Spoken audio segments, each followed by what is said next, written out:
নমস্কাৰ এই মুহূৰ্তত আহি পৰিছে ৰাতিপুৱাৰ কেইবাটাও গুৰুত্বপূৰ্ণ খবৰ। আজি হৈছে 5 আগষ্ট। দেশৰ কোটি কোটি কৃষকৰ বাবে এটা ভাল খবৰ। যদি আপুনি পিএম কিষাণৰ 2000 কোটি টকা পোৱা নাই তেনে ক্ষেত্ৰত আপোনাৰ বাবে এটা ভাল খবৰ আহি পৰিছে। লগতে যদি আপুনি ভাবিছে নতুনকৈ আবেদন কৰিব তেনে ক্ষেত্ৰত কৰিব পাৰিব। লগতে লাখ লাখ মহিলাৰ একাউণ্টত চৰকাৰে প্ৰদান কৰিব 10,000 কোটি টকা। অসমৰ মুখ্যমন্ত্ৰী ডক্টৰ হিমন্ত বিশ্ব শৰ্মাই মহিলা উদ্যমিতা আঁচনিক লৈ কেইবাটাও গুৰুত্বপূৰ্ণ মন্তব্য কৰিছে। যদি আপুনি চৰকাৰী ঘৰ পোৱা নাই তেনে ক্ষেত্ৰত আপোনাৰ বাবে এটা ভাল খবৰ। সকলো দৰিদ্ৰ পৰিয়ালে লাভ কৰিব চৰকাৰী ঘৰৰ সুবিধা। অসমৰ মুখ্যমন্ত্ৰী ডক্টৰ হিমন্ত বিশ্ব শৰ্মাই প্ৰদান কৰিব চৰকাৰী ঘৰ। লগতে দুখীয়াসকলৰ বাবে এটা বেয়া খবৰ, কিয়নো এই মাহতে অৰুণোদয় আঁচনি 1250 টকা আপুনি নাপাব, অহা মাহত লাভ কৰিব। লগতে কেইবাটাও ৰাজনৈতিক খবৰৰ লগতে অৰাজনৈতিক খবৰ যুগুত কৰা হৈছে। আজিৰ দিনটোত গোটেই অসম তথা ভাৰতৰ বিভিন্ন প্ৰান্তৰ পৰা যুগুত হৈছে কেইবাটাও ডাঙৰ খবৰ। এনেবোৰ খবৰ নিতৌ পাই থাকিবলৈ চেনেলটি ছাবস্ক্ৰাইব কৰি ভিডিঅ'টো দেখা লাইক কৰিবলৈ নাপাহৰিব। আজিৰ আমাৰ প্ৰথম খুবেই গুৰুত্বপূৰ্ণ খবৰ হৈছে অসমবাসীৰ বাবে এটা ডাঙৰ খবৰ। আপুনি চৰকাৰী ঘৰ নাই পোৱা নেকি?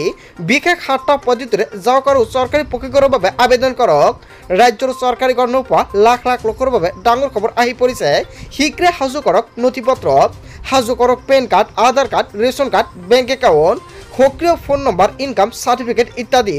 নতুনকৈ 3,88,000 লোকে লাভ কৰিব চৰকাৰী ঘৰৰ সুবিধা। চিন্তা আঁতৰাই 6টাকৈ বৃহৎ ঘোষণা কৰিছে দৰিদ্ৰ হিতাধিকাৰীৰ বাবে। কোনে কোনে লাভ কৰিব চৰকাৰী ঘৰৰ সুবিধা? এই 7টা পদ্ধতিৰে যাওক আৰু আপুনি চৰকাৰী পকী ঘৰ লাভ কৰক। 1 নম্বৰত উল্লেখ কৰিছে আপুনি যদি ঘৰ পোৱা নাই এখন মাত্ৰ ফটো তুলি লাভ কৰিব চৰকাৰী পকী ঘৰ। 2 নম্বৰত উল্লেখ কৰিছে মোবাইলৰ এখন ফটো আৰু আধাৰ কাৰ্ড থাকিলে লাভ কৰিব বিনামূলীয়া ঘৰৰ সুবিধা। 3 নম্বৰত উল্লেখ কৰিছে আধাৰ নম্বৰৰ জড়িত PM আৱাস যোজনা পৰ্টেলত আবেদন কৰিব লাগিব। আপুনি কেনেকৈ আবেদন কৰিব যদি নাজানে নিশ্চয় আপোনালোকে সম্পূৰ্ণকৈ ভিডিঅ'টো চাই থাকক, জানিব পাৰিব। 4 নম্বৰত উল্লেখ কৰিছে 15,000 টকা মাহিলী আয় হ'লেও লাভ কৰিব বিনামূলীয়া ঘৰৰ সুবিধা। 5 নম্বৰত উল্লেখ কৰিছে দুচকীয়া বাহন থাকিলেও আপুনি লাভ কৰিব বিনামূলীয়া ঘৰৰ সুবিধা। 6 নম্বৰত উল্লেখ কৰিছে 5 একৰ পৰ্যন্ত মাটি থাকিলেও লাভ কৰিব বিনামূলীয়া ঘৰৰ সুবিধা। 7 নম্বৰত উল্লেখ কৰিছে জিঅ' টেকিং কৰি থোৱা প্ৰতিটো দুখীয়া পৰিয়ালে পাব চৰকাৰী ঘৰৰ সুবিধা। আপুনি চৰকাৰী ঘৰ নাই পোৱা নেকি? তেনে ক্ষেত্ৰত আপোনাৰ বাবে এটা ভাল খবৰ, আপুনি লাভ কৰিব নতুনকৈ চৰকাৰী ঘৰৰ সুবিধা। অতি শীঘ্ৰে আপুনি চৰকাৰী ঘৰৰ বাবে জিঅ' টেকিং কৰক আপোনাৰ ঘৰতে বহি মোবাইল ফোনৰ জৰিয়তে। তাৰপিছত অসমবাসী ৰাজকীয় সমাৰ পৰৱৰ্তী খুবেই গুৰুত্বপূৰ্ণ খবৰ, লগতে ডাঙৰ খবৰ আহি গ'ল কোটি কোটি কৃষকৰ বাবে ডাঙৰ খবৰ। প্ৰতিগৰাকী কৃষকৰ একাউণ্টত সোমাল 2,000 কোটি টকা। লগে লগে কৃষকৰ একাউণ্টত সোমাই গ'ল এই ধনৰাশি। বহুতো কৃষকে 2,000 কোটি টকা পোৱা নাই। নতুন তালিকা মতে ধন পালে দেশৰ কোটি কোটি কৃষকে। বাদ পৰি লাখ লাখ ভুৱা হিতাধিকাৰীৰ নাম। যদি আপোনাৰ একাউণ্টত PM কিষাণৰ ধনৰাশি পোৱা নাই তেনে ক্ষেত্ৰত আপোনাৰ বাবে ভাল খবৰ। প্ৰধানমন্ত্ৰী মোদীৰ এটা ক্লিকতে মুকলি কৰা হ'ল দেশৰ কৃষকসকলৰ বাবে 22,000 কোটি টকা। PM কিষাণ সন্মানিধি আঁচনিৰ অধীনত কৃষকে লাভ কৰিলে বছৰত 3টা কিস্তি 6,000 কোটি টকা, 3টা কিস্তিত 2,000 কোটি টকা প্ৰদান কৰা হয় এটা বছৰত। PM কিষাণৰ ধন মুকলি কৰি দিয়াৰ পিছতে সকলোকে অভিনন্দন প্ৰধানমন্ত্ৰী নৰেন্দ্ৰ মোদীৰ। পৰীক্ষা কৰক আপোনাৰ বেংক একাউণ্ট। যদি আপুনি টকা পোৱা নাই আপুনি নতুনকৈ কৰক আবেদন। আপুনি ঘৰতে বহি আপোনাৰ মোবাইল ফোনৰ জৰিয়তে আবেদন কৰিব পাৰিব PM কিষাণৰ বাবে। যদি আপোনাৰ মাটিৰ জমাবন্দী কপি আছে আৰু আধাৰ কাৰ্ডৰ লগত মোবাইল নম্বৰ লিংক আছে তেনে ক্ষেত্ৰত আপুনি নতুনকৈ আবেদন কৰিব পাৰিব। আপুনি কেনেকৈ আবেদন কৰিব যদি আপোনালোকৰ ভিডিঅ' লাগে নিশ্চয় কমেণ্ট কৰি জনাই দিব, নেক্সট ভিডিঅ'ত জনাই দিম। লগতে যিসকল কৃষকৰ একাউণ্টত টকা সোমোৱা নাই তেনে ক্ষেত্ৰত আপুনি দিব পাৰিব অভিযোগ। যদি আপোনাৰ KYC লেণ্ড চেলিং লগতে আধাৰ কাৰ্ডৰ লগত বেংক একাউণ্ট লিংক হৈ আছে তথাপিও যদি আপোনাৰ একাউণ্টত টকা সোমোৱা নাই তেনে ক্ষেত্ৰত আপুনি অভিযোগ দিয়ক। যদি কিবা অসুবিধা হৈছে কল কৰক 01124300606 নম্বৰতে। অভিযোগ দিয়াৰ 5 মিনিটৰ পিছতে আপোনাৰ একাউণ্টত চৰকাৰে এই টকা প্ৰদান কৰি দিব। তাৰপিছত অসমবাসী ৰাজকীয় সমাৰ পৰৱৰ্তী খুবেই গুৰুত্বপূৰ্ণ খবৰ, লগতে ডাঙৰ খবৰ আহি গ'ল অৰুণোদয় 3.0। বাজেটত বৃহৎ ঘোষণা কৰিছে বিত্তমন্ত্ৰী অজন্তা নেওগে। নতুনকৈ লাখ লাখ লোকে পাব অৰুণোদয় আঁচনিৰ সুবিধা। শীঘ্ৰে কৰা হ'ব নতুন হিতাধিকাৰী বাছনি প্ৰক্ৰিয়া আৰু এই মাহত চৰকাৰে জোৰদাৰভাৱে অভিযান প্ৰক্ৰিয়া আৰম্ভ কৰিছে। বহুতো হিতাধিকাৰীৰ নাম কৰ্তন কৰা হ'ব। জুন আৰু জুলাই মাহত বহুতো হিতাধিকাৰীৰ নাম কৰ্তন কৰা হৈছে আৰু এই মাহত লাখ লাখ হিতাধিকাৰীৰ নাম কৰ্তন কৰা হ'ব তালিকাৰ পৰা। আৰু অহা মাহত চৰকাৰে প্ৰদান কৰিব 1250 টকাকৈ।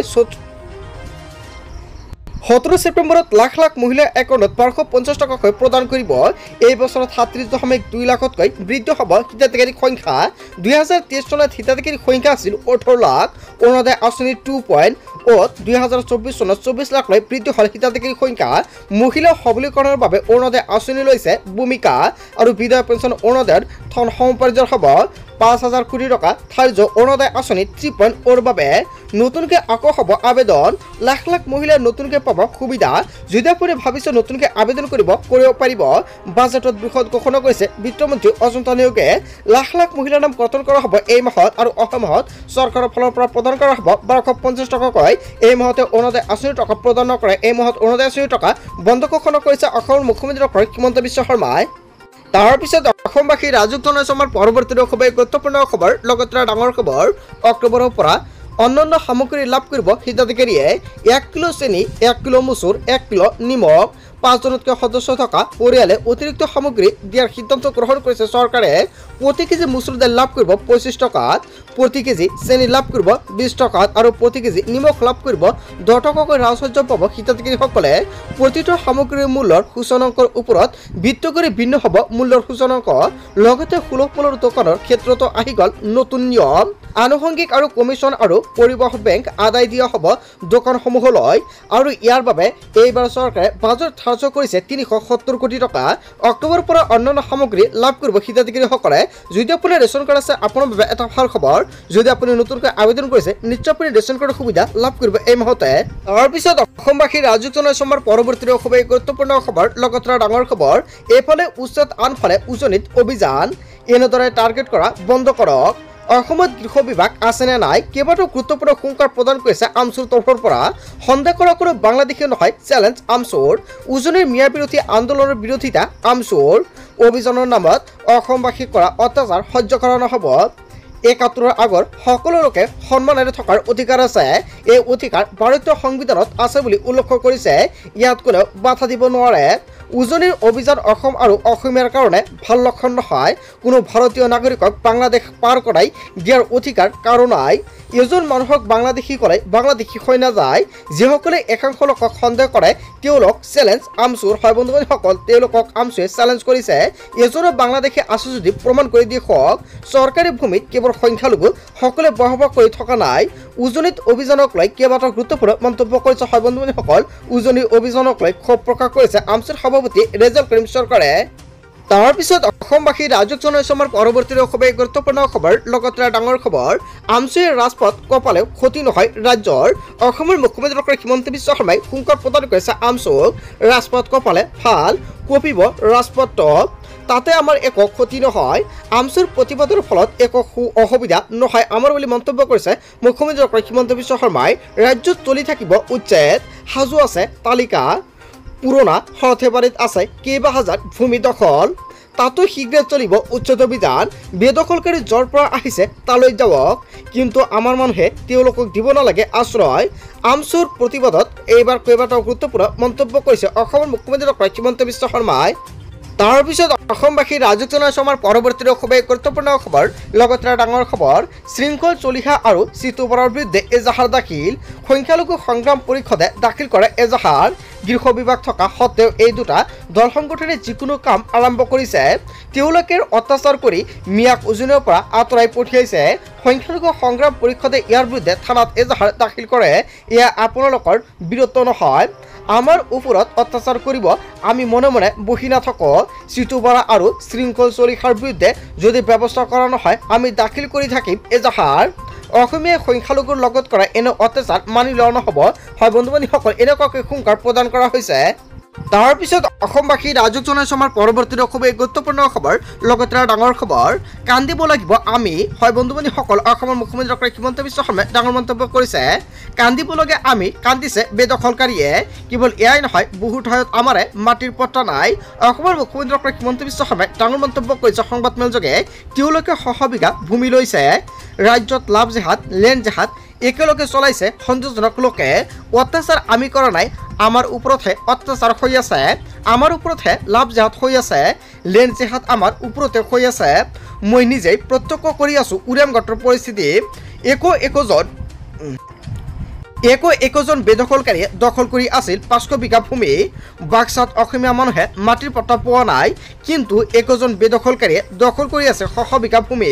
ইয়াই ইউডিএফৰ এটা দলে সংখ্যালঘুক নিৰ্যাতন চলাইছে বুলি উত্থাপন কৰিছিল অভিযোগ, আৰু সেই অভিযোগৰ তীব্ৰ প্ৰত্যুত্তৰ অসমৰ মুখ্যমন্ত্ৰী ডক্টৰ হিমন্ত বিশ্ব শৰ্মাৰ। তাৰপিছত অসমবাসী ৰাজুক জনসমাৰ পৰৱৰ্তী খুবেই গুৰুত্বপূৰ্ণ খবৰ লগতে ডাঙৰ খবৰ ধুবুৰীৰ মুছলমানৰ অখিল গগৈৰ প্ৰশ্ন হয় বন্ধু-বান্ধৱীসকল ধুবুৰীৰ পৰা মুছলমানসকলে কেইবাটাও গুৰুত্বপূৰ্ণ প্ৰশ্ন উত্থাপন কৰিছে অখিল গগৈলৈ যদি সাহস আছে উজনিত আমাক নিৰাপত্তা দিয়ক অন্যথা নামনিত কৰিব নোৱাৰিব ৰাজনীতি অখিল গগৈ বিলাসীপাৰাত উপস্থিত নোহোৱাটো সংখ্যালঘুৰ কাৰণে দুৰ্ভাগ্যজনক নামনিৰ পৰা উজনিলৈ যোৱা একাংশ লোকক দল সংগঠনে কৰিছিল হাৰাশাস্তি যাৰ বাবে অখিল গগৈ প্ৰশ্নৰ সন্মুখীন হ'ব বুলি খাইছে ভয় অখিল গগৈ নামনি অসমত মুছলমানে ৰাখিছিল প্ৰশ্ন মিয়াসকলক উজনিত সুৰক্ষা দিব পৰা নাই অখিল গগৈয়ে ভোটৰ লালসাত নামনিত ৰাজনীতি কৰিছে অখিল গগৈয়ে আপোনাৰ যদি সৎ সাহস আছে উজনিত মুছলমানক সুৰক্ষা দিয়ক যদি সুৰক্ষা দিব নোৱাৰে নামনি অসমতো কৰিব নোৱাৰিব ৰাজনীতি অখিল গগৈৰ অনুপস্থিতিৰ পিছতে অখিল গগৈৰ ক্ষোভ প্ৰতিবাদকাৰীৰ হয় বন্ধু-বান্ধৱীসকল গোটেই অসম তথা ভাৰতৰ বিভিন্ন প্ৰান্তৰ পৰা যুগুত হৈছে কেইবাটাও ডাঙৰ খবৰ এনেবোৰ খবৰ নিতৌ পাই থাকিবলৈ চেনেলটি ছাবস্ক্ৰাইব কৰি ভিডিঅ'ত এটা লাইক কৰিবলৈ নাপাহৰিব। So thank you for watching full video.